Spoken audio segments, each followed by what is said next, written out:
Ladies and gentlemen, welcome aboard the TV Pilot's License Flight number 23 with service to San Francisco. We ask that you please fasten your headphones at this time, secure your podcasting device, and remember, if you can't remember whether or not you turned off the stove, or where you put your keys, everything is probably alright, and there's no reason to second guess yourself. Or is there? Welcome to the TV Pilot's License. My name is Jeff Curvis, joined by Rich Inman and Max Singer. How you boys doing today? What a good line. I like that. It's very much like, it's like that Nirvana lyric, just because you ain't paranoid doesn't mean they ain't after you. I like that a lot. That was very good. Well, and to quote another musical legend, Rich, it's a jungle out there. Oh my God. Well, thank you guys so much for joining, because today, guess what? We're talking about one of the greatest detectives of all time, Adrian Monk, in the USA Network's hit series, Monk. Well, boys, this week we have a special pilot, or should I say case, that needs solving, and although I would say the three of us are very astute, I wouldn't consider us experts, so I think we might need to hire a private consultant to help with the investigation of this pilot. Our guest this week is the host of the Webby-nominated Top 20 True Crime podcast, Where the Bodies Are Buried, a content creator, writer, actress, and co-founder of the content studio Don't Call Me Mommy. Please ring your call buttons and welcome Samantha Gutstadt. Samantha, thank you so much for joining us. What an intro. I am not mad about that. I've never heard him talk about me that way, and I've known him for like 15 years. Yeah. Well, get a Webby nom and we're good. Yeah, once you get that Webby nom, Max, I'm going to talk about you so much nicer. Max, do you know how to get a Webby nom? You should tell me, Sam. Solve a murder. Oh, there we go. Well, that brings up a really good point, Sam. Can you tell us a little bit more about your podcast and you literally solved a murder? That's pretty insane. We did. So, I did a 180 in 2020. I'm a comedian. I mostly do comedy and comedy content. I paired up with two guys who had a true crime podcast that they were producing. I consume a lot of true crime. I watch it, I listen to it. So they thought I'd be a good producer and host. And we essentially had a serial killer profiler named Phil Chalmers, who writes to over 300 serial killers on the regular. They consider him their friend. But what he can do is get information from them that no one could otherwise get. No DA, no cops. And during these interviews, we would interview and spend time. We had Son of Sam and some notorious serial killers on our podcast. And we're not talking about them, we're talking with them. So you get in their brain, which is actually really wild. It's like the real Mindhunter. And in episode 2, we were listening to tapes and talking to one of these guys who's on death row. And a lot of these guys will brag about crimes. Most of the time it's not real. This guy will say he was in prison for 4 murders, but you have to assume that that's double, but we only found out about some of them. And he started telling us about this one case, and everything lined up. We led the police to Bones. It was like he was out of prison at that time, and we solved a 20-year cold case. And then not only did we do that, but we then got the victim's sister on the phone with the serial killer and let her confront him and talk it out with him. Whoa. So it was a wild episode, and that kind of put us on the map. And all we do is talk about TV shows, so I feel very underaccomplished. We haven't even talked about Bones. Yeah. Bones is next.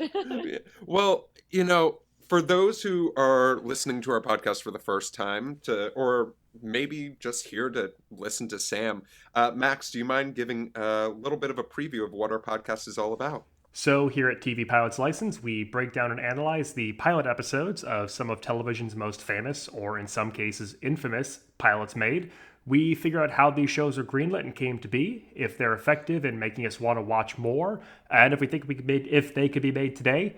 We've got a whole bank of episodes wherever you get podcasts from, so go back and listen to shows you may already love, find something you may have never seen, and if it's your first time flying with us, then welcome aboard. And Rich, I think you have a very special question of the week given our guest. So I'm going to let you ask Rich's question of the week.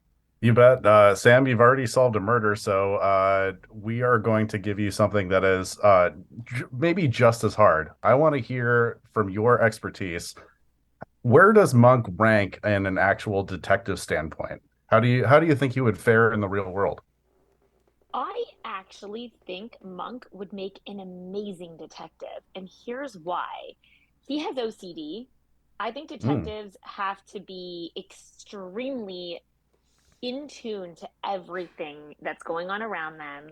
I love that his character walked in the room and was able, you have to be able to be a top detective, you have to be able to see things that no one else can see. We all love that in shows like House, how he was like a little bit of a savant, a Hmm. little socially awkward. It's these characters that are like not the norm. And what I love about him is they wrote this character to be obviously really like, he was, taking time off the force so that he could take a medical leave because of his OCD and he was in medical care and he's able to spot things that nobody else will. He's going to notice the chair that's too short, the photo that shows that she wouldn't be a smoker. So if the room smells like somebody's Oh, smoking, then it's Hmm. got to be the murderer. Like all these things that cops would not even notice. That's what I love about him. And I think it's again these characters that make the most amazing experts. So I actually think he'd be like a top detective and a sought after one, oh, I love that. What a great answer.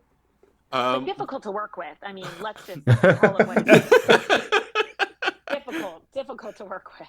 Time consuming. Before we talk about the pilot, let's talk a little bit about the synopsis. After the unsolved murder of his wife, Adrian Monk develops obsessive compulsive disorder, which includes his terror of germs and contamination. His condition costs him his job as a prominent homicide detective in San Francisco's police department, but he continues to solve crimes with the help of his assistant and his former boss. Whew, that was a lengthy one. But Max, let's talk a little bit more about how this show got made. Totally. So Monk is the child of a writer named Andy Breckman. He created and wrote this pilot. And Breckman's an interesting figure. He actually started off in the late '70s as a satirical folk singer. He was part of that He comedy wanted to be Randy music Newman. world. Wait, that was a choice for my career on career day? Why didn't I have any satirical folk singers Go in my back and get a classroom? degree. I'm Yeah, I don't know, going. dude. Buy a notebook and a mandolin. There's still plenty of time. But Breckman ends up coming up as a writer in the late night world, and he's hired at Letterman, where he works from 1982 to 1984 during Letterman's early days. And he spends over a decade as a contributing writer for Saturday Night Live, beginning in 1983. Breckman's time at SNL is probably best known for him writing and directing the Eddie Murphy sketch "White Like Me," Oh, where what an icon. yeah. So Breckman's behind that. And funny enough, the first episode that Breckman wrote for was the season premiere of the 1983 SNL season, season 9. And the host and musical guest combo, I know this has nothing to do with the show we're talking about today, Oh, I'm but so excited. the host is NBC president Brandon Tartikoff, What? which, like, You guys, just let me host. Just let me do it. I swear to God. I swear to God, I'm bringing the house down. This is no, live, right? no, Tarts, we talked about this. We legally cannot say the impression that you did on air in 1983. No. I saw White Like Me. So, along with contributing to SNL over the years, Breckman writes a lot of pretty forgettable comedy movies in the 90s. He also writes some things like Sergeant Bilko, starring Steve Martin, as well as Rat Race. Oh, So, I'm a. you know, What up, Rat Race fam? Let's go. Shout you out. take the good, you take the bad. So Breckman doesn't actually conceive the show Monk. It originally comes from an idea of an ABC executive who, this is his one-liner, he wants to do a show about what if Inspector Jacques Clouseau from the Pink Panther had OCD. Some What a real choice. highbrow executive. This is how you get the C-suite, baby shit. And it gets worse because they conceive this specific one-line idea for Michael Richards. That's wild. Michael Richards in Kramer? 2000 had his post Seinfeld flop, The Michael Richards Show, in which he played like a old timey dramatic PI, and the show flopped after 8 episodes. So ABC's like, no one liked this show. No one believed Michael Richards as a detective. What if we did it again? And Richards actually just passes on it. He's like, I'm not touching this. I don't want to get involved. So they bring in Breckman to help conceive and flesh out this idea. And Breckman actually takes a lot of inspiration from what we call case of the week type shows, these sort of character driven noir mysteries. Columbo is a really good example. This topic's actually really back in pop culture right now because of the premiere of Poker Face with Natasha Lyonne, Ryan Johnson's new series at Peacock. He also is super inspired by the works of Arthur Conan Doyle, who wrote all of the Sherlock Holmes novels. And basically, these mysteries where you as an audience or a reader can follow along with the steps. They lay it all out for you as you go through it. And in a very old school comedy, old school TV show kind of way, Breckman originally conceives this as a made-for-TV movie pilot, that kind of old school style of the 1970s where if you make a movie, then you can make a TV show, a thing that I will never understand in 2023. And then it hits, for lack of a better word, development hell. They can't get this thing off the ground at ABC, and ABC and Touchstone actually move it over to USA, which USA now is known for having this really good run of shows in the aughts and early 10s. But back then, it was just like macho beach cop dramas and reruns of America's Funniest Home Videos. Like, putting your show on USA was not a vote of confidence for it. And over at USA, it's now hit an even worse level of development hell because no one really wants to do this quirky comedy for USA. It takes them over 2 years of casting sessions before they finally get any people involved in this. And Tony Shalhoub ends up being Adrian Monk. He gets brought in at the recommendation of the VP of USA Networks, who comes out as a producer of this. And Shalhoub wasn't really interested at this point. He had been out of TV for a few years. He had a long run with like 7 seasons of Wings. He had moved on to like a full-fledged film career, and he wasn't really interested in going back to TV. However, Shalhoub's manager tells him that the director of the pilot is Dean Pariseau, who had just worked with Shalhoub on the comedy Galaxy Quest. And that is actually able to get Shalhoub to come on board to this. And the rest is history. We've got an amazing cast today. If you've listened to the podcast before, you'll recognize Biddy Schramm, mostly from her work in Kitchen Confidential. I don't know what else you could have possibly seen her in. Ted Levine, all sorts of great people are involved in this. And that brings us to our 2-part pilot premiere. These aired on the same night. Mr. Monk and the Candidate, Parts 1 and 2, which originally aired on July 12th, 2002. Well, let's just dive into this pilot as a whole, right? Now, if you are listening or watching us and you want to listen or watch the pilot beforehand, we watched both part 1 and part 2, depending on what platform you are on, Peacock or Amazon Prime. I wish you the best of luck. But we start off in a really fun setup. The setup for this pilot, I feel like, was a really interesting in that it seemed like every other crime-solving show, right? You start off, oh, there's been a murder, it's super serious tone. Here's this expert, Adrian Monk. And then we get this peek into the idea of OCD in the life of Adrian when he asks about the stove. And is it still on? And I know I've had that issue multiple times, and this show made me question if I have terrible OCD, but I want to hear from you guys. What were your initial thoughts of like watching Adrian Monk in action for the first time? I love these opening shots because they frame the pilot up to be a star vehicle. You know that we're going to be focusing in on one character and it's going to be a character driven show. Mm-hmm. So I likes the Totally. way it's set up where like it's everybody watching Adrian Monk and there's these long beats before we get any dialogue where it's just him in the room. It's these pulses. It's like taking in, it's like letting it breathe, and you know that we're going to be like all eyes on this one guy. So it's a really effective, just like first page, even before we get into the dialogue. Yeah, absolutely. And I will say too, Jeff, you did fall into the TikTok trap of oh, I saw someone talk about one somewhat relatable mental health trait, and now that I'm self-diagnosing. So good job. I'm Oh doing yeah. great. I'm doing. I was saying I also love the setup of like is it his nurse that comes with him? Yeah, You gotta love Sharona. the sidekick. Yeah, you gotta love that setup of like him being the other. And like, again, I love these in like a house in any of these shows where the main character is a bit eccentric, but is going to be phenomenally smarter than everybody else. And you're going to end up loving him no matter how flawed he is. I feel like in Dexter, we had that in Breaking Bad, where these guys are like really flawed otherwise, but end up being like so good at what they do. And I think that sets it up right away.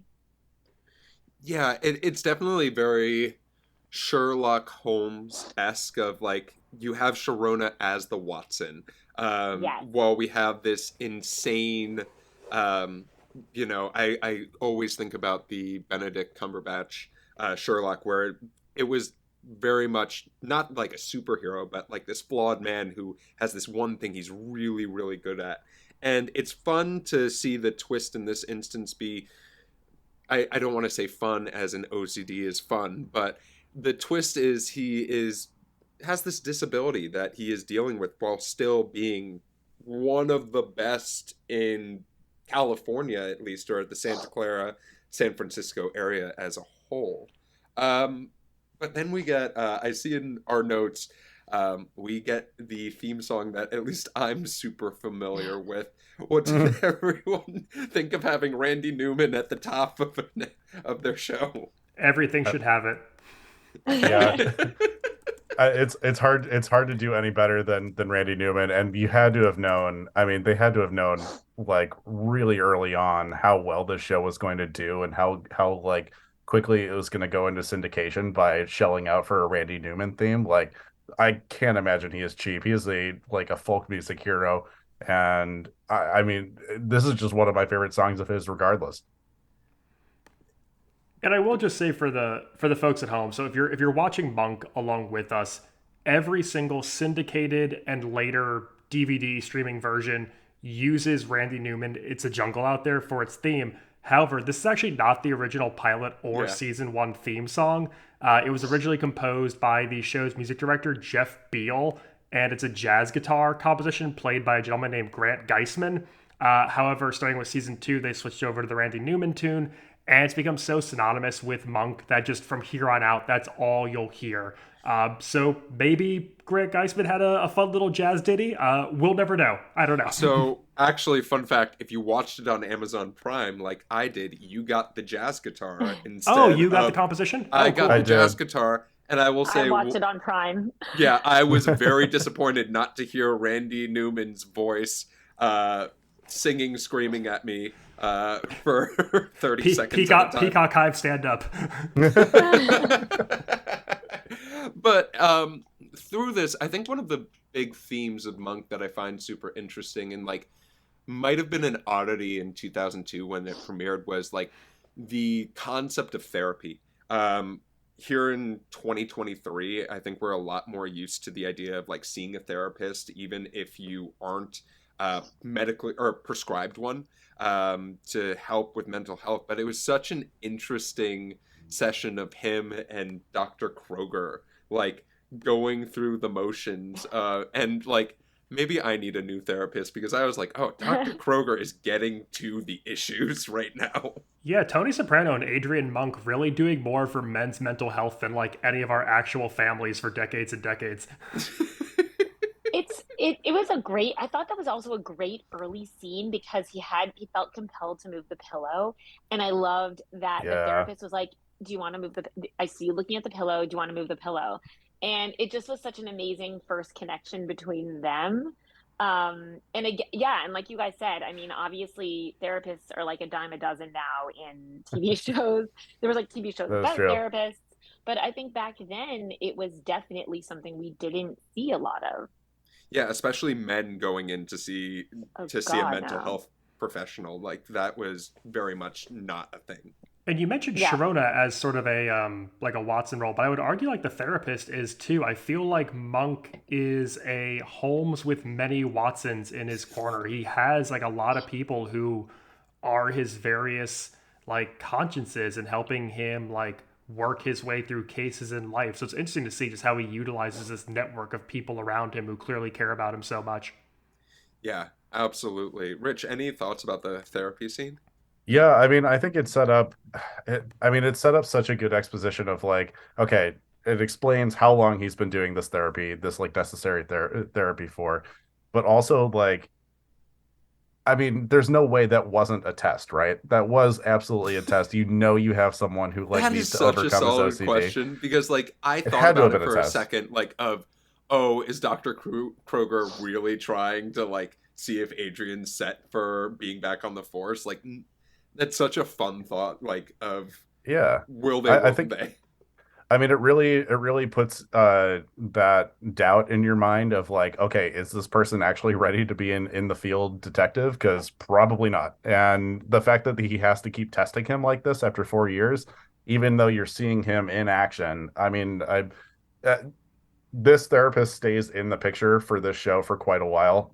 I didn't read ahead, but I have watched a lot of this series. And yeah, that's just kind of like an ongoing battle. You know, he's going to have to keep going to therapy to stay in the field anyways.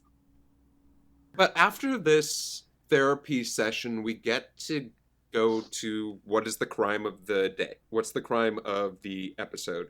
And in this case, it appears to be a political rally assassination of the St. Clair, Warren St. Clair, who is running for mayor of San Francisco. And we get some small like pieces and ideas of what's the behind the campaign. We meet his campaign manager, Gavin Lloyd. We see his wife, played by Gail O'Grady, who, like, if you Love see her. Gail O'Grady, I don't know about y'all, but, like, instantly red herring, I'm thinking, oh, she did it. Like, I know she didn't have the gun. I see that it is a gentleman who is shooting the gun, but I also know it's Gail O'Grady who absolutely hired the murderer. Um, Yeah. but go How ahead, go good ahead. was that? I was just gonna say, how good was that scene when he's like analyzing her? Again, it takes me back to like that house character where like he's seeing things that no one else will. Also, Sherlock Holmes does the same thing. When he meets people, he can do a read on someone and will right away be Yes. like, oh, didn't you usually do this, X, Y, and Z? So obviously, your, marriage wasn't good or something was wrong because the Yes. bow tie wasn't done right. Like that was the best. If I wasn't thinking she was not a good character, like she was like the bad guy, after that I was like, oh, she's the bad guy. Just getting read to filth by Adrian Monk. I know. What a horrible start to your day. He barely had his coffee. But it's such an I really did like the idea of them setting the tone of the show of how serious it is by saying like, hey, this is an attempted political assassination of the person who's opposing the mayor to be the mayor of San Francisco, and the mayor wants to now bring in the best detective. I don't give a shit if he's retired, sort of thing. And we also get a little bit of a sneak peek of Captain Stottlemyre, and how much he doesn't want to bring in Monk as a Speaking whole. of people who you see them and you're like, that's the murderer, we're talking about Buffalo Bill from Silence of the Lambs here, Ted Levine. That's right. And a true acting icon. Yeah, the first time I did watch the series, I did not recognize Ted Levine as like Buffalo Bill. I was just like, oh, this guy's great. What else has he been in? And then I had to Google it, and I was like, oh, completely different view. If I did not know that Buffalo Bill spoiler alert for a movie that's like almost 30 years old, dies at the end of Silence of the Lambs, then I would be like, oh, what a great story of Buffalo Bill turning into a police captain in San Francisco. Oh, Jeff, do you believe all movies and TV shows are Yep, connected? everything, They're all everything real. is real. It's all connected. Yeah, no, Captain America's real. So is all of Star Wars. It's a galaxy far, far away. That's why we haven't seen it.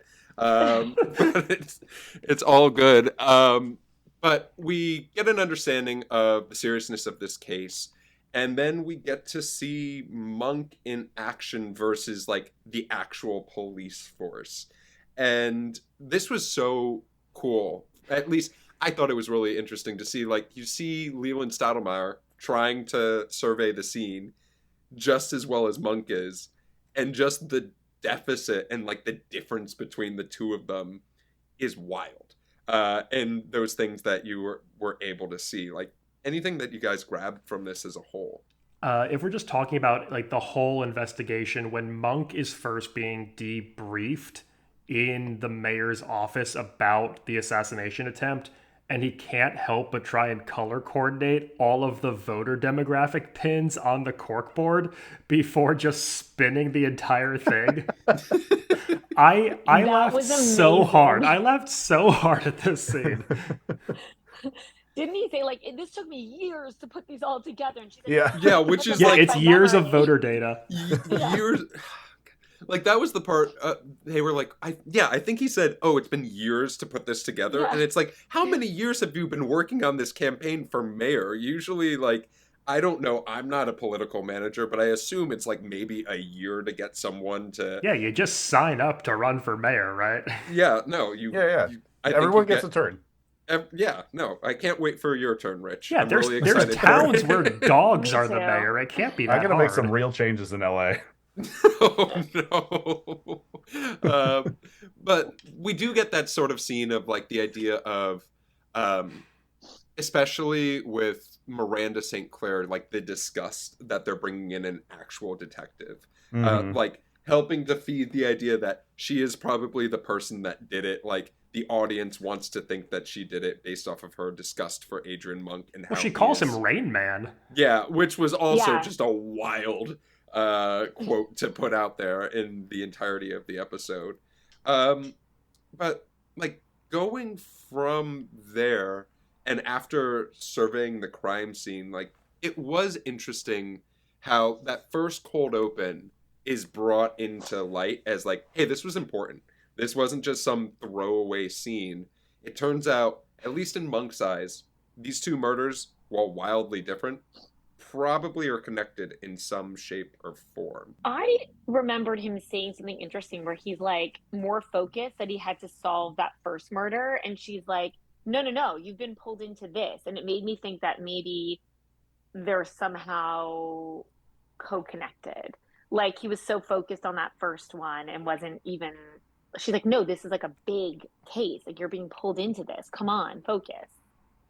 If you're watching at home, it's really fun that the two clues that you're being fed as an audience member are Monk thinking the guy has to be at least 6'3", and the smell of menthols, and Stottlemyre's line of, well, if the guy's tall, I'll have to call him the Golden State Warriors for questioning. Like, And you get fed these little crumbs that, like, clearly Monk knows what he's doing, but you get to see, like, everyone around him doubting him so that you know Monk can prove you wrong by the end of the episode. Yeah, it was just like small details in writing to make it very much seem like, I don't want to call it a fish out of water story, because it almost does have that feel, right? Of like, everyone around me is crazy, or I'm the crazy one around a bunch of normal people. And you can take whatever perspective you want as the audience. Well, if you paid attention, you'd be worried too. Oh my god. God damn it, Max. I'm so upset with you. There was one of the fun things I think about this show is like the small bits that they choose to make just comedic scenes in its entirety. We sort of mentioned the pinboard, but then we get the funeral scene in what should be a very serious scene. Monk forgetting where his keys are and then putting them in the casket. Like, this was just letting Tony Shalhoub be Tony Shalhoub He's in every such a sense good of the word. physical comic actor. I He's know. so good with his physicality. And we'll talk a little bit more about like the process of like finding Tony Shalhoub. But no one found him for this role. He was already a pretty like well established actor, but finding him for this role of it was an extremely long process to find the right person to play Adrian Monk, and he just absolutely nails it with the physicality. He has like kind of like a he reminds me a bit of like Andy Kaufman in the way he like just like maneuvers himself and tries to and finds a little bit of confusion in the scene, finds some comedy in the scene, but also ultimately like doesn't make fun of his own condition. It is really just he is trying to push through it. And I think his portrayal is actually pretty respectful for people who do have OCD or any sort of Agreed. like anxiety disorder like this. We've mentioned Yeah, a agreed. few other like crime solvers already, but Monk gets to go just like full MacGyver in this scene with a paperclip and some dental floss to try and fish his keys out of a casket. This is probably the like hardest, just pure laugh out loud moment of the show for me. I mean, the ending of his arm, the dead bodyguard's arm going up and raising the hand at the end was The just salute. the salute was amazing. Like I wasn't even expecting it, but I was so happy when it happened as a whole. But from there, I think that this show does do such a good job of showing that Monk can't really turn it off at all. He is always going to be on no matter what. He's always going to be thinking about a case, or in some senses of the word, I would love for Monk and his therapist to talk about how selfish Monk can be at certain times. Because Sharona has this big date. Monk says, hey, it's Tuesday, it's chicken pot pie night, which I would love every Tuesday to be chicken pot pie night. That sounds lovely. Me too. I mean, what a treat. Yeah, But your world doesn't have to melt down if it doesn't, but we would love some chicken pot pie on every Tuesday. yeah, we're all going to Boston Market again, chicken pot pie. Can I make you guys jealous? I'm getting cacio de pepe tonight. No Oh. way. It's Oh it's man. that kind of night. I'm Oh, going it is Monday. Italian. It is Monday. It is Monday. Monday's It's cacio de carb load pepe night. Yeah. Some people would argue you go for a different pasta on Mondays. What, a Damn it. bucatini? More of a layered pasta, potentially one for a cartoon cat. Mm. And a arrabbiata. Oh my god. But I did love the scene of just him interrupting Sharona's date, and then in turn, Sharona thinks she's got this catch of a guy who is representing Francis Ford Coppola, and like there are small things that I think the normal person wouldn't really recognize, just like BSing, but Monk catches it and immediately ruins this knight in shining armor for Sharona to the point where she just quits. Well, you mentioned a minute ago, Jeff, the idea that Adrian can't turn it off, like even when he's in his public life, his private life. This is something that always haunts him. He literally says at the funeral that he's in hell. And I think this is an example of his intentions are so good. He obviously cares so deeply about Sharona. He wants someone amazing for her, but he also needs her. And I think everything he does, calling out this guy's BS, and they're, things that only Adrian Monk would catch, mixing up libel and slander, him saying he went to a university that doesn't offer magna cum laude, and also mispronouncing cum laude in this. To him, that's helping. He's looking out for a person. But to most normal people, you're kind of ruining this romantic night. And I understand Sharona just being at like the end of her rope. It is interesting because it doesn't seem up to this point that we've seen examples of her being angry enough to be at the end of her rope, because she just said it's the best job she ever had. She's so proud of him when we see her in the cold open of this. But it does give you the impression that this has happened before.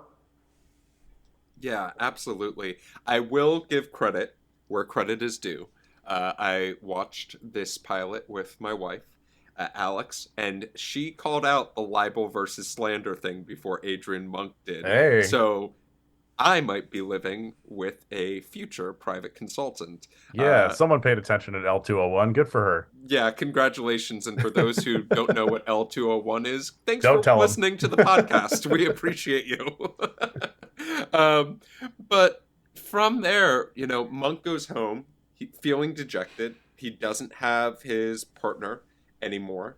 And we get this flashback to, the love of his life, Trudy, who we learned was murdered, and this is sort of what set off Adrian to be the way he is. This is my favorite scene in the entire pilot, parts 1 and 2. I love this sequence. This is the moment for me where we get that another level for the character. I think it's really beautifully done how we see what was revealed to be him falling asleep, working at his desk, and seeing Trudy bathed in sunlight. And for a moment, Monk has peace. He sees the most important person in his entire world when he closes his eyes and falls asleep. He gets this perfect serene moment where he's not bothered by everything that affects him in his daily life. And then you just see him waking up, having fallen asleep at the desk again. Who knows how many times this has happened, and he's back in that hell that he's mentioned. And I think this is a really powerful way to end part 1 of this episode. If it were, done as one episode, it'd be a really powerful midway point. And I think we get so much about the character without Adrian actually saying anything. I think it's just an incredibly well done sequence here. Yeah, I absolutely like it hurts a lot seeing the grief that he goes through and understanding the extreme after effects of Trudy's murder. And some part of you really, I mean, you kind of don't know what you want for Adrian Monk. Like you don't know if you want him to find solace in something else. You don't know if you want him to just like leave detective work entirely. That is an absurd amount of grief, and to be dealing with murder suspects basically as your day job, I mean, it's hard to not think about it constantly. He kind of unfortunately is stuck in this cycle of, okay, am I going to use this as motivation to solve these crimes, or am I going to like drive myself completely insane by obsessing over crimes the way I did my own wife's murder? And yeah, it's just I mean, this is basically a movie. Like parts 1 and 2 of this episode together are 79 minutes long. It really does feel like almost like a feature-length film. Yeah, it does. I was mentioning, especially because Amazon Prime combined it into one. They didn't even give you the option of saying part 1 versus part 2. I really had that thought of, this feels like a TV movie, right? If this was the only instance where we met Adrian Monk, I would be very much like, oh, cool, this is a really interesting arc for a character in a film. So, let's talk about part 2. Unfortunately, Sam got called in to solve another murder. But Over dinner. Your regular TV pilots are here to talk about Monk a little bit more. So, we go into part 2, finding out a lot of stuff right away. Monk was right about the connections to the murders. They found out that this woman who was murdered in the first scene, Nicole, I think it was Lopez. Nicole Vasquez. Vasquez, there he goes. Nicole Vasquez and the bodyguard were probably murdered by the same person. And there's also there was another murder that happened in the midst of part 1, where it was a campaign staffer. This was a terrifying scene. Let's just talk about this a little bit. The idea that someone who is washing your window for a couple of bucks is actually out to murder you. Yeah, it's a terrifying scene, and I think the way we get the connection is it's those tiny little details that only Monk catches, something that all of us have hit on, Sam hit on, because Monk knows that this campaign staffer, in a brief interaction, likes to store informations and personal belongings under his Kangol hat. This is a 2002 pilot. It's very important that if a character is wearing a Kangol hat, that you pay attention to what they're doing. They're going to be a big part of your episode. But yeah, Monk notices that the guy keeps information there, and he keeps telling the police, like, look for the hat, look for the hat, look for the hat. And lo and behold, when they finally find it, everything Monk said is true, and there's a connection laid out in the lining of this guy's Kangol. Yeah, and carjacking is like an extremely common crime right now, especially in like Chicago and Atlanta and New York and a bunch of other places. Um, this is like an extremely terrifying and fearful act, but it proves a very interesting point in that it says basically without a shadow of the doubt that the call is basically coming from within the campaign staff. There's, what this does, even though it is like a gruesome and terrible crime. And also, okay, one little thing that I caught that was a little bit out of character for this, and I didn't think was necessary for the show, like it was a little unbelievable. The fact that they sent Stottlemyre out to basically just a average car accident seems a little under his pay grade. Like there was kind of no reason for him to be there unless they already suspected that it might have been related to the murder. And yeah, so it was like, okay, so the establishment of the police as a whole already knows that these are connected, but he's trying to play it off like it's a regular car accident. If it was a regular car accident, he wouldn't be there. Sorry. But yeah, I mean, it also just kind of proves having Monk be back in Stottlemyre's life is, you can tell, visibly angering to him. They have had a past that has been like fairly tenuous and difficult, but this definitely dives in like, okay, this is why I was working with him in the first place. He's very observant. He's very good at this. Well, I'll eventually let him do his thing, even though what the entirety of the rest of the show is going to be is him battling back and forth with Monk, even though they're trying to do the same thing. Stottlemyre gets an amazing segue line here, too, when they realize they need to find Adrian to help with the case. He's like, Monk's out there, alone, and then it cuts away. Like, that's such a fun segue moment to me. And in order to get Monk really back on the case and back involved, it was interesting that they used whomever played the deputy mayor was in this pilot a lot more than I thought. I just call him not Tony Hale. Yeah, not Tony Hale. I think not Tony Hale. Wow. Was in this a ton, and like that entire scene of almost not Tony Hale going to Sharona's house and begging for anything for Sharona to help Adrian Monk out was just like such an interesting choice that I think was made. Like, we didn't need to see it, but it allowed for the character to, like, Biddy Schramm to just shine. Because she didn't really get many standalone scenes, I feel like, in the show, other than being opposite Tony Shalhoub in many cases. But from there, after being convinced by the deputy mayor to help out and her getting... Did we ever find out what she got? Who knows? But we see Adrian at Trudy's grave, right? He is playing a reed clarinet instrument. There we go. It is the clarinet, which I believe is a reed instrument. It is. I'm going to say I believe it's a real instrument. No. Look, there's two facts of this show. Rich is 19 years old, and clarinets aren't real. I thought Rich was 17. I keep on forgetting. No, you can't have a podcast below 18. That's illegal. It's like smoking.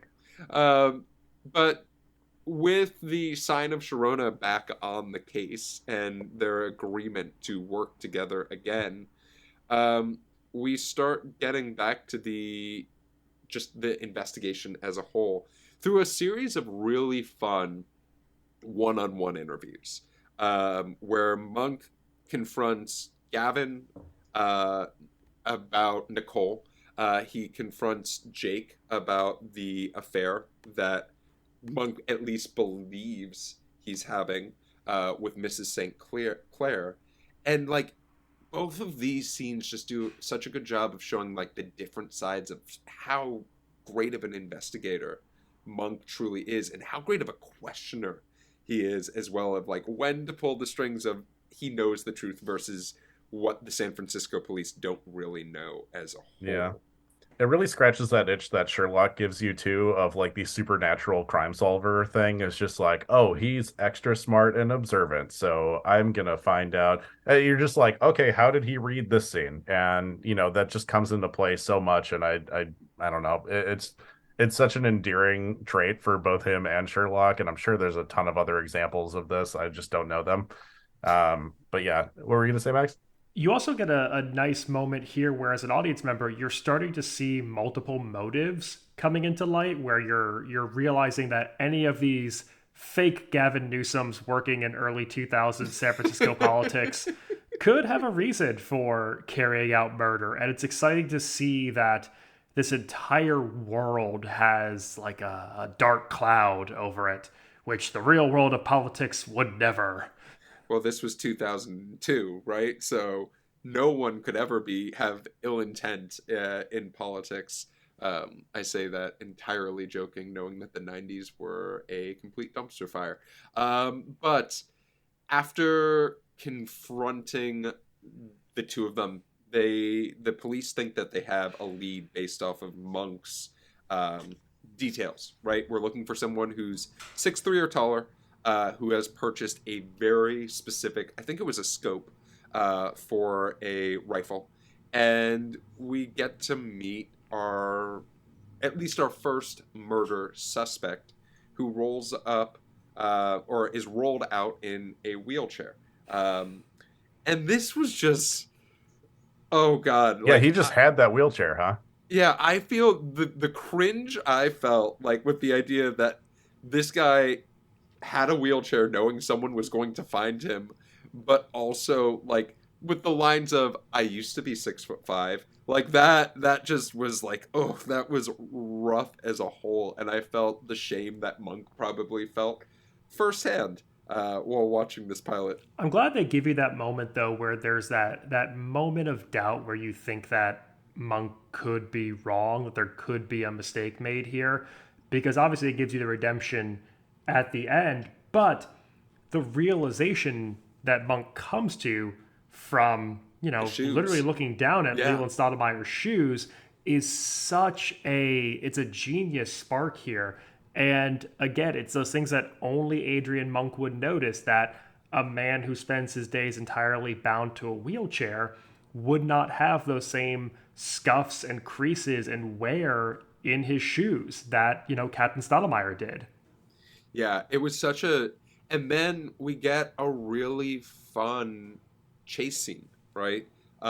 We see Adrian start to garner the courage to, move away from being always followed by Sharona, like become almost that old detective that he once was, of I am going to get the honor back of being this famous Adrian Monk. Yeah, this is the moment that's going to get him back on the force. And then all to come to a close of, fear and phobia taking over as he's on a ladder up to the rooftop, and the murder suspect just basically walking by him as he's frozen in fear in this moment of terrifying, like very sad defeat. And we see our hero fall, like all good heroes need to, at least. Yeah, they give you that real all is lost moment here that I feel like is important to any hero's journey. So after this failure, right, we see Monk at his lowest. We start to get a really good understanding of like what Monk's tendencies are when he fails, and he seems to just revert back to Trudy as a whole, or the small bits of Trudy, and we find him at the parking garage where his wife was murdered by a car bomb, which is horrifying, and you really get a better picture of why is Monk the way that he is now from this once great detective. And it's really interesting to see how we see this light bulb moment go off, and the audience like isn't told or fed what's happening. We just see the character have this gigantic realization and get really excited that they have solved the case in a way that no one else has at this point in time. Well, you get a really fun full circle moment where Sharona finally calls in her favor to Deputy Mayor Sheldon, played by not Tony Hale, because Monk's so excited about his realization, but flat out says, it doesn't matter because no one's going to believe me. I solved the case. I know how this all went down, but what good is it if no one's going to respect you or listen to you?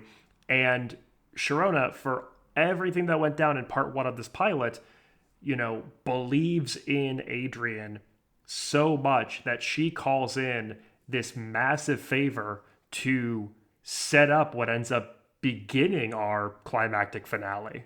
Mm-hmm. Yeah, it's so interesting that you know, I mean, everyone is so desperate for Adrian Monk to be part of this, to be part of this discovery, to be part of this investigation. Um, the fact that we almost are 100% certain that it's coming from within the staff at this point, and they're kind of not meeting a ton of resistance, is an interesting one. But yeah, I mean, this really dictates that Sharona is going to be the deciding factor in whether or not Monk can actually like use his skills for good.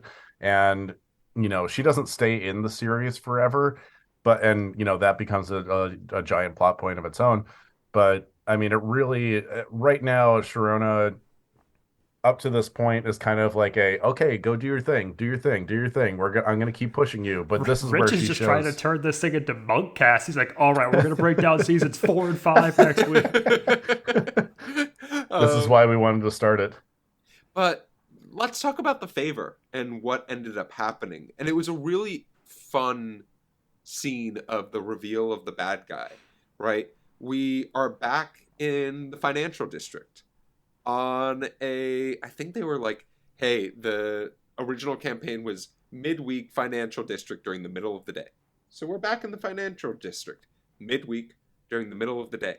That podium is still just there. Yeah, no, I think I like to think that was potentially the favor. Not the starter pistol being shot off out of a building in that which the middle is terrifying. of SF. Yeah, the middle of San Francisco. If I had heard a gun go off, I'm running as quickly as I possibly can. Yeah, we'll talk about this more, but there's like no reaction from people in the city when this happens. We'll get into that, but very weird moment. Yeah, and it's super interesting to see Monk piece it all together and have everyone who could have possibly been responsible for this all in the same, on the same podium in the sense. And we learned that Gavin, it's Gavin, right? Am I nuts? It's Gavin. Yeah, it's Gavin. And Gavin has had a tendency in previous campaigns of taking some funds off the top. And the murder victim from the first scene realized it and then called him out on it. And Gavin tried to have her offed by a bodyguard. This was the part where I was just like, does Gavin not have any friends? Where his first thought is, you have a gun and you protect this guy. Can you go and murder this girl for me? Well, Gavin's second person he asks is a professional hitman. And I think if I know a professional hitman, he's the first person I ask. Then that's one less person he had to murder as a whole. But yeah, also, I mean, I get wanting to work like internally, keeping the jobs internal. But like, if you have a contact whose job is to kill people for money, that's the contact you should go to. Not the guy who protects people from being killed for money. Yeah, but I don't know. That guy's probably super expensive. He's trying to. Yeah, no, that's he's skimming money. True. He's trying to save a little bit. He's probably like, we already pay you for the campaign, and I don't want to give you any of my money. So, right. Can you go and do this favor for me? But also very much like really accelerating the level of crime that he's committing. Like you get maybe a year, 2 years for misappropriating campaign funds. You get an awful lot more for arranging someone's death, I would imagine. Yeah, honestly, I think that Gavin Lloyd could have gotten away with like embezzling campaign funds and just firing the staffer. And I don't think anyone would have ever dug any deeper because, as Gavin Lloyd has pointed out, he owns a paper shredder. Whoa, big man. It wasn't a very good paper shredder, too. We can talk about that on my other podcast, Jeff Reviews Paper Shredders. Wow. It's very exciting. We have at least one listener. Yeah, But little kids are booming with like reviewing toys, and Jeff is reviewing office supplies to much more tame results. It's a my staple. my podcast is called Office Deep Go. Oh Now, my god. um, so during this reveal, it's super. I thought this was a lot of fun. Let's talk about the smoking gun, and by smoking gun, I mean starting gun, in the middle of the financial district being shot off. What was the thought process, we think, here of shooting off a gun in the middle of the day in a busy metropolitan area? Look, they filmed this in 2000, 2001. The population of San Francisco back then was probably like 300 people. So everyone was totally fine with a gun going off in the middle of probably the most like busy business district in the city. How many people even live in SF now? Like, I don't know, 500? You could just fire a gun. People won't care. Do starter pistols that they fire at like runs and races and stuff have actual bullets, or is it like a No. cap? It's not, I don't even think it's like a Yeah, I I don't even think think it's it's a blank Yeah, because a blank still actually has something that yeah, comes out. I think it is a cap, and it has a different sound than a blank would. But like, even with that being said, at like races, those guns are chained to a specific area so that they cannot be shot at a person or anything. And for the most part, they've gotten Hmm. rid of starter pistols because people have Oh, said, "Hey, I they are triggering to certain people who may or may not have PTSD if they randomly heard a gun go off." I remember when we used to be a real country. Monk gets what I'll call like the Columbo just one more thing moment here though, where he gets to press Gavin Lloyd on there's no way he could have heard the That shot was such a fired. that was such a great scene of like watching Gavin just point at different places, realize defeat, and then his reward is he gets shot in the shoulder by the kill guy who he did not pay with his excess funds from the campaign. What a treat as a whole. Um, but after getting shot and there being this realization that there is a gunman that is on the loose trying to kill at least one person who's on this podium, we get to see Sharona start to go into action without being asked to do so to try and follow Ian Sykes. And then we go into what I think is Adrian Monk's least favorite place in the world, which is the sewers of San Francisco. Um, what were our thoughts of this like cat and mouse chase scene as a whole, round two? Adrian climbing down a ladder into the sewer and covering each of the rungs with wet wipes is a hilarious visual. It really gave me a nice nostalgic feeling back to the classic Harrison Ford movie, where he also has to kill someone basically in a sewer pipe. Max, I believe you know the name of that one.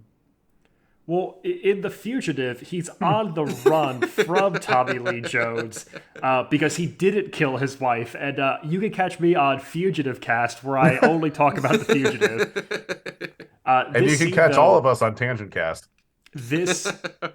This chase scene, though, is a really fun balance for what the tone of Monk is going to be overall, where it is high stakes thrills and like really good detective work with these balanced in joke moments of, Monk pursues Sharona and Sykes into the sewer, but he has to use the wet wipes to get down.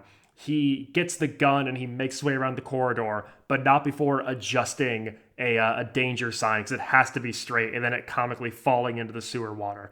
And they really do this one for one pretty good throughout the entire episode, but at its like most climactic action sequence, they pepper in the jokes really nicely.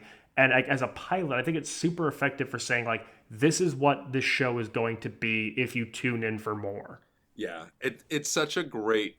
We know that this is a high stakes scene, but we're not going to lose the character's North Star and what drives the character. And in this case, that is crippling OCD. Well, it's in just many it's instances. so character driven. Like this entire thing is a character driven plot. It's like every moment you advance that plot, you have to make sure we're advancing Adrian too.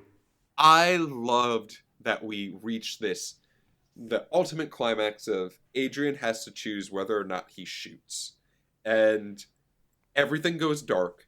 And rather than seeing Ian Sykes get shot, we get Sharona yelling at Adrian as they move a sewer grate. And she's just like, and I think it's the best representation of their relationship in every sense of the word. He saved her life.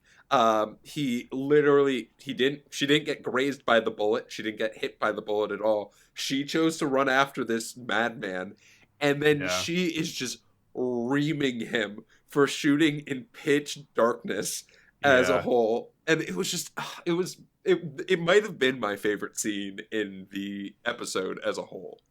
This is like giving a lot of big time My Cousin Vinny energy of just Yeah. like the guy trying to do the right thing and actually doing something quite heroic, but just absolutely not keeping Sharona's like health in mind in any sense. Also, we have no idea how what Monk's actual training as a cop is, or like, you know, firearms accuracy or anything like that.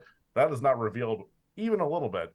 And also fascinating that no one seems to be going to get the body at any point for the rest of the episode. There's no ambulances on the scene. I don't know, like where is this? No, the Sykes is being escorted into a Yeah, cop we car see by him with two the- deputies. we see him with He an has the in- bandage around his head. So he definitely got Oh. like grazed by a bullet, but not killed. And Lightly tickled. yeah, but let's talk a little bit about the ending of this episode, right? Because it was really, I thought, very thoughtfully done. In the sense that Monk is back in the limelight, right? He is this star detective. He's being thanked by Mr. St. Clair. And Mr. St. Clair, you know, does what a lot of politicians would do in this sense, which is finds an opportunity to find a good press moment with Adrian Monk by his side. And we see Adrian in therapy, very similar to how the episode started. And Dr. Kroger admitting, like, hey, you're getting close. Like, I will put in a good word for you. Yeah. It was a very nice beat of, you know, you could see, I bet when they were filming this, they had all the confidence in the world that, hey, this is going to get picked up no matter what. But you could tell that they left that little bit of like, hey, here's a little bit of a nice wrapping, but we're not going to completely say he's back on the force.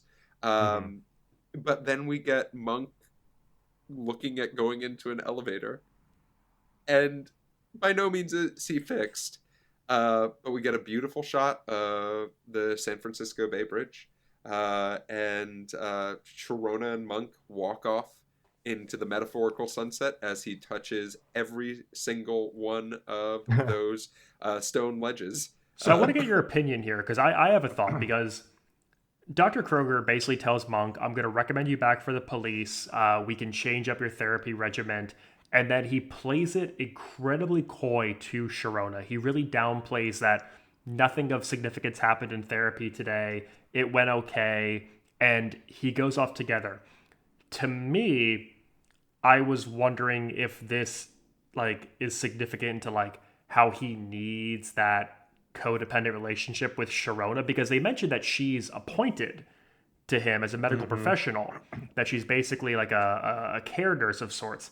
And I wondered if Monk felt like if he vocalized what Dr. Kruger told him, that maybe like he wouldn't have Sharona appointed to him anymore, or if he gets like fully reinstated into the force, if it changes up his regiment and like he needs that routine and he needs Sharona, so he's intentionally downplaying how well he's doing. Yeah, it's a super interesting thought, because the way that I took it was potentially the showing that, hey, I'm not fully okay based off of the elevator, as well as Dr. Kroger saying, I'll see you next week, right after that. Very much signaled of like, this is not done. And reinstatement might not mean full reinstatement. It might just mean, hey, you're allowed to regularly do police work. You're not allowed to potentially have a gun or, you know, be considered a member of the police force. You can be a private consultant as a whole. But that is such an interesting perspective of like, hey, if I stop doing therapy, I might lose someone who's very special to me in the same place. Yeah, I 100% agree. I think what it does is basically it almost sets like a light cliffhanger up of just a yeah, we're obviously not done with the therapy. For me, I was actually thinking more of what Jeff was saying, that like it was kind of indicating that he's definitely not done with therapy, but understanding that he does need the stability that Sharona provides. And, Sharona, despite kind of hating the relationship that he has done or that she has with Monk, where it's like, yeah, really loving the work that he's doing. I'm glad that I could be part of it. Like, we're saving people, we're helping people. Um, but also, she can like visibly see it's going to really cut into her personal life for as long as she allows it. Yeah, And yeah, he really does make it look like, yeah, I'm back, but I need that structure. That it, structure is not going away. it also, I think it did do something great, which is like, for those who have been in therapy, not every therapy session is a breakthrough session, right? Not Yeah, every therapy session you come out being like, holy shit. it'd be Like, really jarring if it was. could you imagine? That'd be like, I'd be terrified If of if like, you had like that 51st dates disorder, then every then every therapy session could be a breakthrough. But other than that, that'd oh, be there's so many videotapes. But at the end, I thought it was really a nice way of being like, hey, nothing really happened, and it like that's a realistic picture. Like, not every therapy session will be the breakthrough, but sometimes therapy is just therapy, and it's that weekly, at least in our understanding of this episode, is our weekly thing. If you watch the series, you know it becomes a everyday thing for Monk. But that is our pilot, and that is Monk. Let's talk a little bit about things we loved. What were some of the things that you loved about this pilot that maybe we didn't touch on?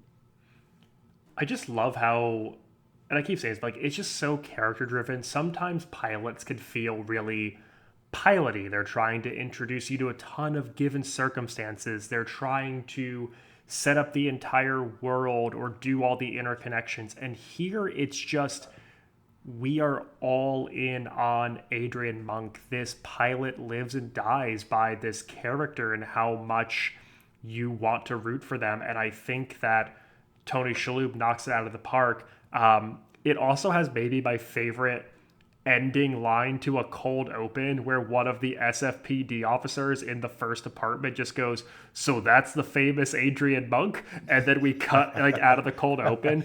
I love that. I love that so much. big time It's cheese. delightfully done for like creating this lead. Rich, what Yeah. about you? Oh God, I love so much about this pilot and this show in general. I know it's interesting that they made it this long, but I feel like it kind of had to be. Like they get into so much of the backstory. They do probably 4 or 5 episodes worth of exposition for this show in this one, like essentially made for TV movie. I mean, personally, I love the way it's shot and the way it's shot and like the actual visuals of the show are kind of a result of a low budget for this, and which is fascinating because like it from the very first scene it looks like a John Hughes movie almost, Mm-hmm. or it looks like it kind of has that like feel of like Office Space or um things of that range of movie making. But I mean, just the fact that it's shot on like 35 millimeter is so like it's like so charming, and it really does make it feel like a whole movie. Like, rest of the show aside, this is like an amazing way to start it off. Yeah, I love that when they created this show, they very much took, because like I'm trying to think of the different crime like TV shows that were focusing on like solve that crime for the week sort of thing, Hmm. right? Ones that are coming to mind are things like Cold Case, right? Yep. Or NYPD Blue, um, Any procedural. Law and Order, all these procedurals. And even though there's a comedy bit to this, right? We're not missing any of those things that we get from a lot of other procedurals. We get that we get a car chase. We didn't even talk about the car chase. We got a car chase with the hilarity of, Monk trying to figure out how to avoid a car in the alleys of San Francisco, which was just like, that was a moment where we just let Tony Shalhoub be the comedy, like the physical comedy actor. Oh, and that it's he that can be. balance again. We have to do a car chase, but we also have to make sure that it's the Adrian Monk car chase, and it's really fun watching these two parallels play out simultaneously. It's almost like there's like two columns in your writing. It's like, what are the police beats we have to hit, and what are like the Adrian Monk bits that we have to hit. Yeah, and like the other thing that I just really loved was the writing for the show was just so well done, of seeing the other actors. It almost felt like, in some senses, that the other actors were told, like, hey, here's your scene. These are your lines. We're not telling you what Tony's going to do. And then Tony comes in and he's like, okay, I know my lines. Cool. I don't care what anyone else is doing in here. I'm going to be... I called Adrian Monk selfish, but I'm going to become the selfish actor and truly just focus on my intentions on the scene. But it worked, right? It wasn't like, oh, he's grandstanding. The show is about Adrian Monk. It is like, throughout the series, do we find out more about the surrounding characters? Sure. But we are here for one person. And I just thought it was just so well done. I know we've talked about things we've loved, but was there any wait a minute moments for you? I do have a couple, but I would like to leave it to you two gentlemen to start. Oh boy. Well, actually, I kind of went through a few. I went through a few during the, breaking down a couple of the scenes. Like, obviously, firing a gun in the middle of San Francisco is completely freaking insane. The chief of police going to check out a basic car crash, also completely insane. But yeah, I mean, there's like a couple of things that are just like a little bit beyond the scale of believability. But I mean, for all intents and purposes, I love this pilot front to back. Yeah, I mean, a lieutenant giving away his gun to a decommissioned medical leave detective in the thick of a chase feels like it's probably not great police procedure. But no, I don't have a ton of crazy things personally. So, I'd like to talk. Yeah, you were ready for this one, Jeff. I was ready. So I would like to thank Adrian Monk for preparing us all for COVID, based off of that single scene where they were the wife of Warren St. Clair was reading the book and all of the children were coughing in that room. That was absolutely terrifying. I have a list of Adrian Monk's fears.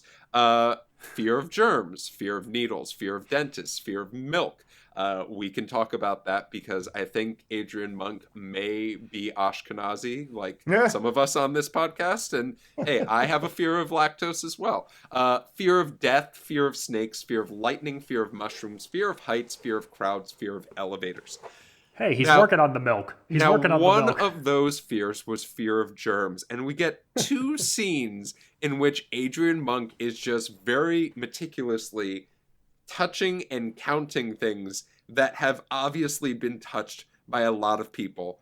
Can someone please explain to me how the germophobia is not in play there, but is in play with almost everything else? Oh my god! Listen, man. All the phobias and all of the things he has to go through. They're all combating against each other, and like he says, he's in hell.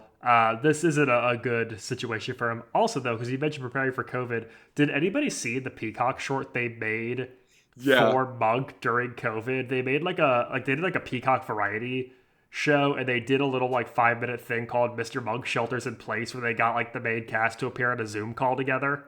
And I think it was really well done because I believe they had him and he was like, oh yeah, I'm doing great. I'm thriving. It was the one time he was doing somewhat normally. Monk knew. Monk Yeah, knew. Monk was prepared. Put it on a t-shirt. Monk was right. All right. Well, with that being said, we do have an in-flight question. We And sure do. boy, is it a doozy. So for those of you that did not watch the pilot on Amazon Prime, but watched it on Peacock, you got a nice little taste of Randy Newman's theme song. We're going to talk about that theme song in a little bit.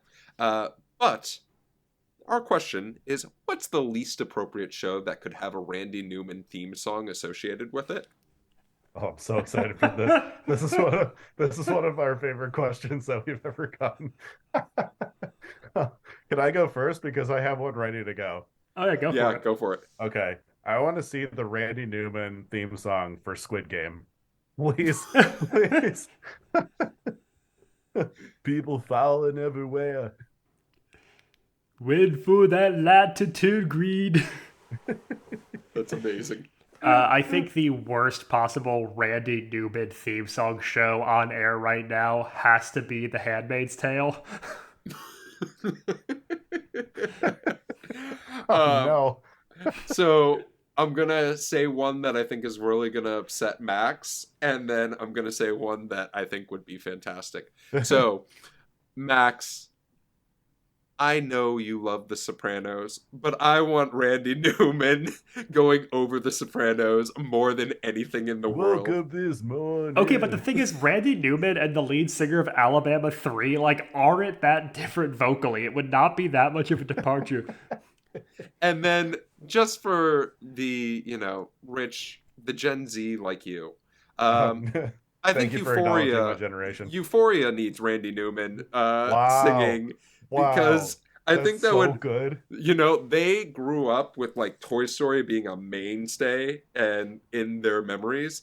Could you imagine seeing that Gen Z just sitting there watching Euphoria, watching Who's Zendaya? got the ketamine? Who's got the ketamine?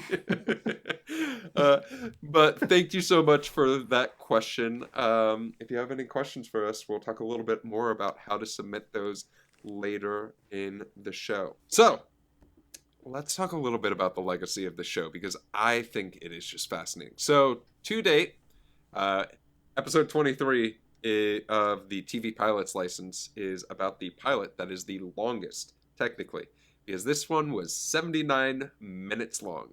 I wish us luck in finding something a little bit longer. Other fun fact, the first episode and the last episode of Monk both take place during Christmas, which I found delightful as a fun little fact. But there are 8 seasons and 125 episodes of Monk, and it was entirely on the USA Network. As far as finding the most popular season, there's some debate, right? It's USA Network.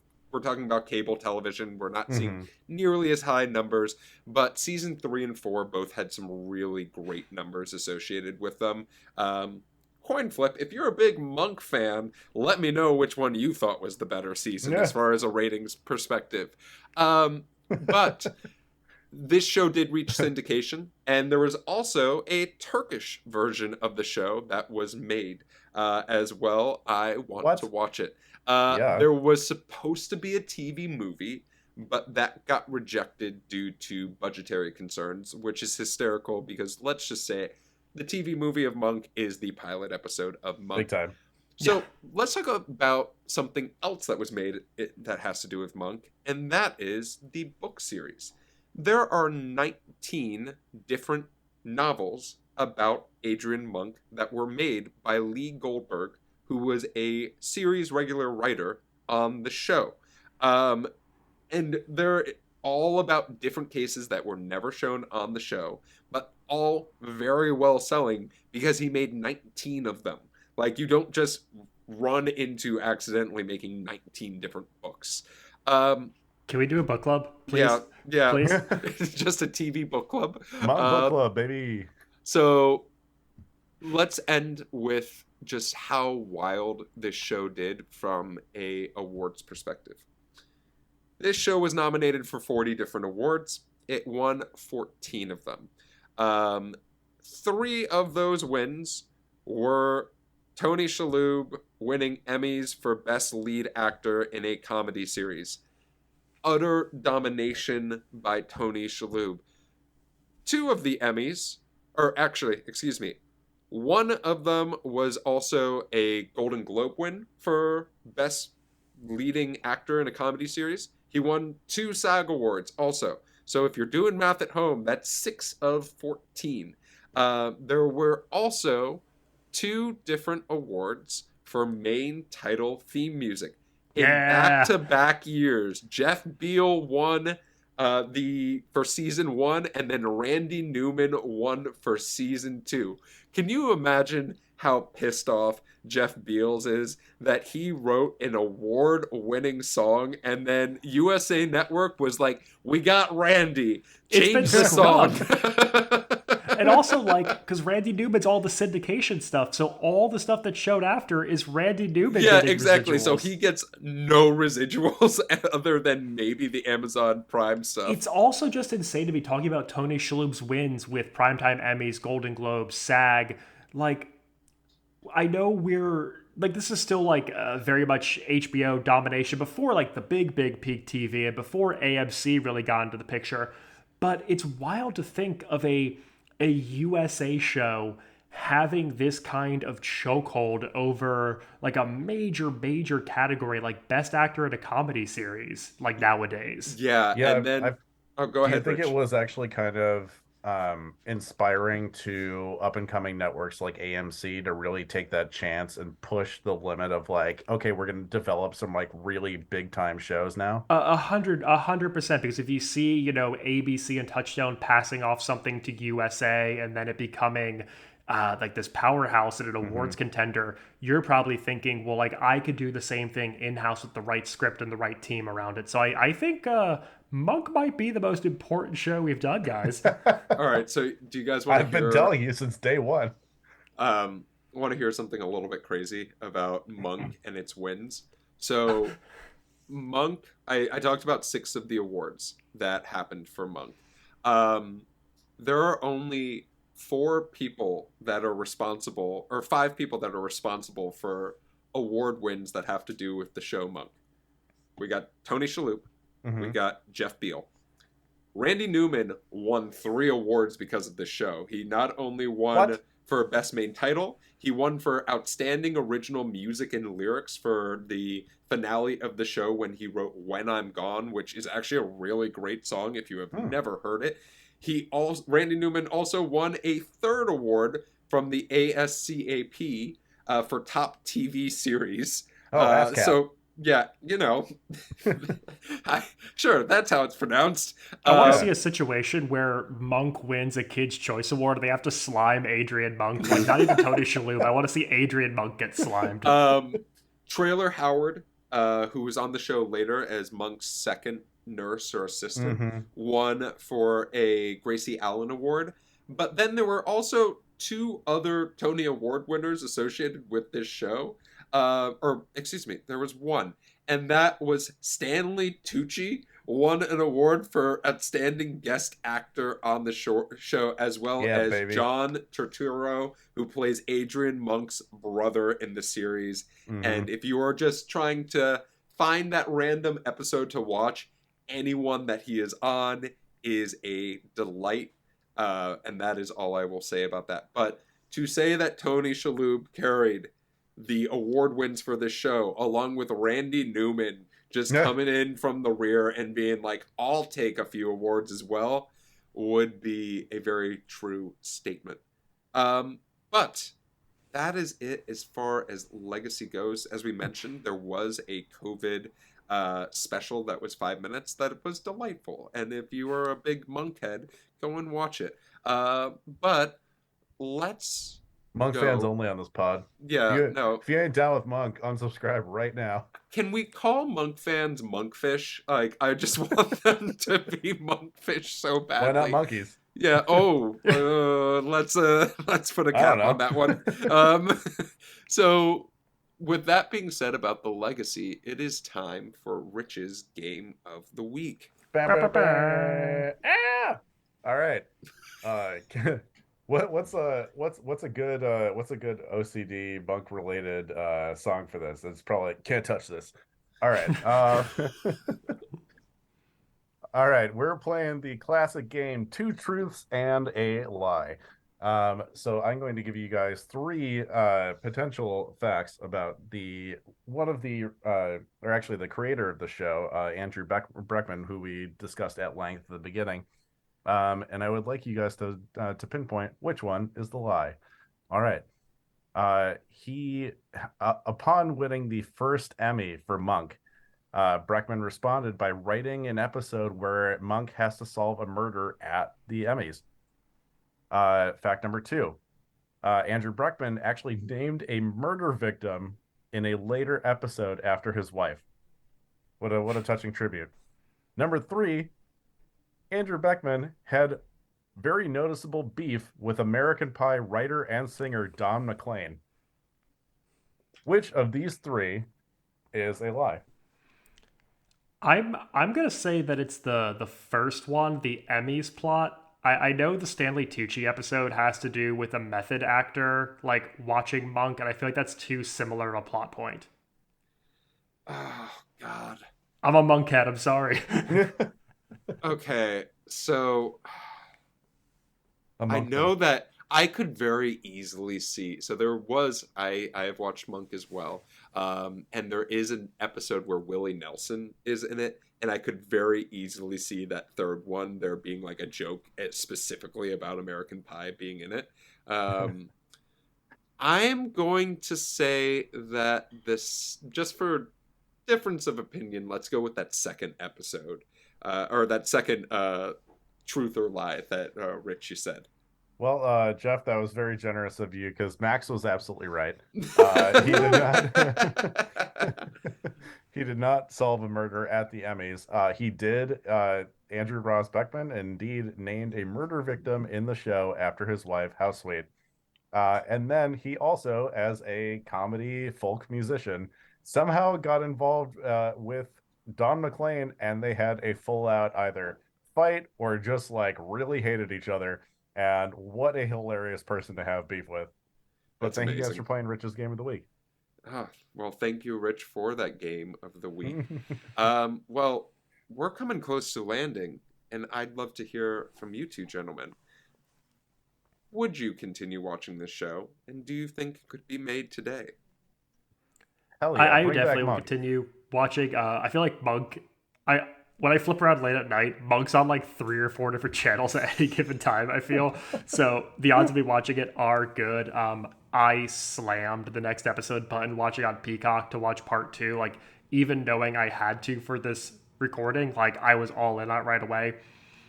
And I had a tricky time figuring out the show could be made today because part of me was like, would there be, for lack of a better word, a discourse around the OCD detective? How do we feel about that in the mainstream Yeah. thing?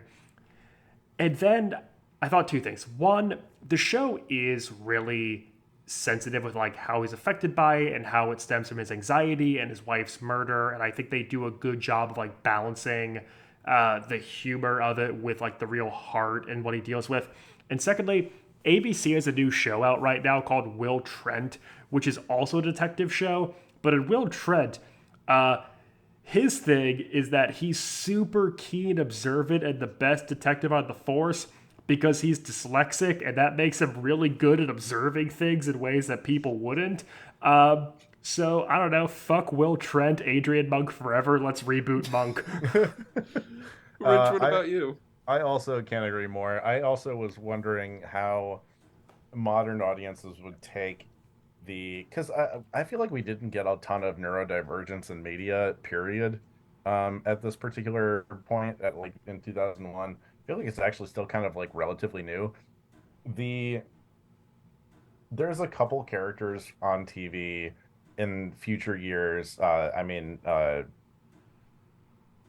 forgot his name. Benedict Cumberbatch's Sherlock definitely make allusions to him being on the spectrum or Freddie having Highmore is Dr. Sean Murphy, and The Good Doctor comes to I was mind. about to say. absolutely Jim Parsons' character in Oh my God! Wow, why am I Big Bang blanking Theory. on? Yeah, Jim Parsons' character in Big Bang Theory. It's a Also, little known show. It's okay. Yeah, no, yeah, it's yeah, okay. It only had a few episodes. yeah. That's right. Well, we'll tackle it eventually, maybe.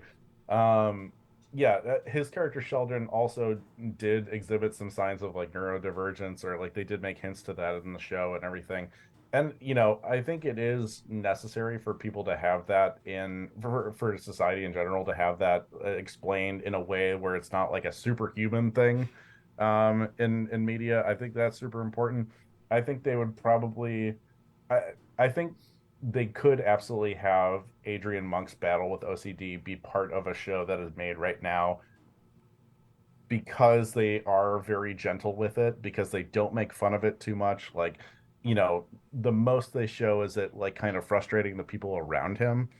Um, but I think they do a good job of not being like, we're not going to make fun of it. We're not going to say he's only good at his job because of this, because he was a detective before all this happened, anyways. It is like I think they did a good job of like not making this a superpower kind of thing, which is super important. Yeah, and Max, you mentioned it, but The Good Doctor has been out for, I think it's 6 seasons. They just hit on 100 episodes. Yeah, on ABC, which is wild. Also, a pretty good show. We'll probably watch it whenever that ends. Who knows? But I think that we're in a society, man. And when I say we're in a society, I mean that we as a society have, I think, grown up a little bit as far as dealing with the concept or the ostracization of folks who may be slightly different or neurodivergent. So I think we're more than capable and really willing to have shows that center around characters that are neurodivergent, like an Adrian Monk. Rich, I think you said it perfectly. Focusing on making sure that your difference is not a superpower is really, really important. Yeah. Because if you even toe that line slightly poorly, you're Yeah. in for some trouble.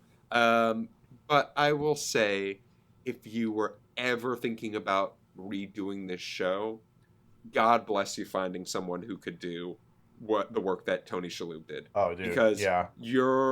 I could not think of a single actor right now who is doing nearly as good of a job of playing that role in a respectful way while also knowing when and where you can get the laughs. As far as watching the show, this is one of those good old, if it is on, I am watching, right? If there is nothing on, I will put on an episode of Monk. Or if I'm at my in-laws' house, this is definitely a crowd pleaser, right? Of everybody wants to watch Adrian Monk solve Everybody the loves mystery. Monk. I don't know anyone who doesn't love Monk. Yeah, exactly. They do a really good job of making this episodic too. It is almost like made for syndication at a certain point. It is very much like Yeah, it's crime of just the week. There is character development. There are character changes, cast changes, stuff like that. Sure, but still, like it is very much like you could still go into any episode of Monk and not need a lot of context for what comes before it. yeah, all my Monk heads, my Monk fish, down in the comments, tell me why you love Monk. And if you don't love Monk, tell me in the comments below why you don't like Monk. Yeah. Yeah. Leave us a comment. Leave us a comment and give us a thumbs up because we just talked about something that you hate. So with that being said, as the plane comes to a land, where can we find you? Absolutely. So I am on Instagram and TikTok under the same handle where you'll see mostly comedy, a little bit of true crime. It's at Gutstadt, Gutstadt. And also I have a website, samsomuch.com. And if you want to listen to my podcast, the True Crime Podcast, it's Where the Bodies Are Buried, wherever you listen to your podcasts. You can find me binging every single episode of Monk out of order on the USA Network. You can also find me on Instagram at Damn That's Rich, and come find Max and my comedy at Dadwagon Comedy on TikTok. You could find me questioning the whereabouts of the Golden State Warriors and on all things social media at Maxwell Singh. You can find me trying to smell the difference between brands of cigarettes at your local gas station. You can also find me on social media at RunJeffRun on Instagram and Twitter. You can find the TV Pilots License on YouTube, Twitter, and Instagram at TV Pilots License. If you have a question about the show or for our next episode, you can email us at tvpilotslicense@gmail.com or give us a call at 213-290-1713. If you want your question answered on the show, make sure to watch out for our Instagram, as we will give you details on the next thing we're recording, and we love to answer those in-flight questions. Once again, thank you so much to Sam for joining us, and make sure to follow her wherever you can and be on the lookout for her podcasts. With the plane landed and the seatbelt sign off, we look forward to flying the bright skies of the TV world with you again. And until then, stay great. We talked about TV. We talked about TV.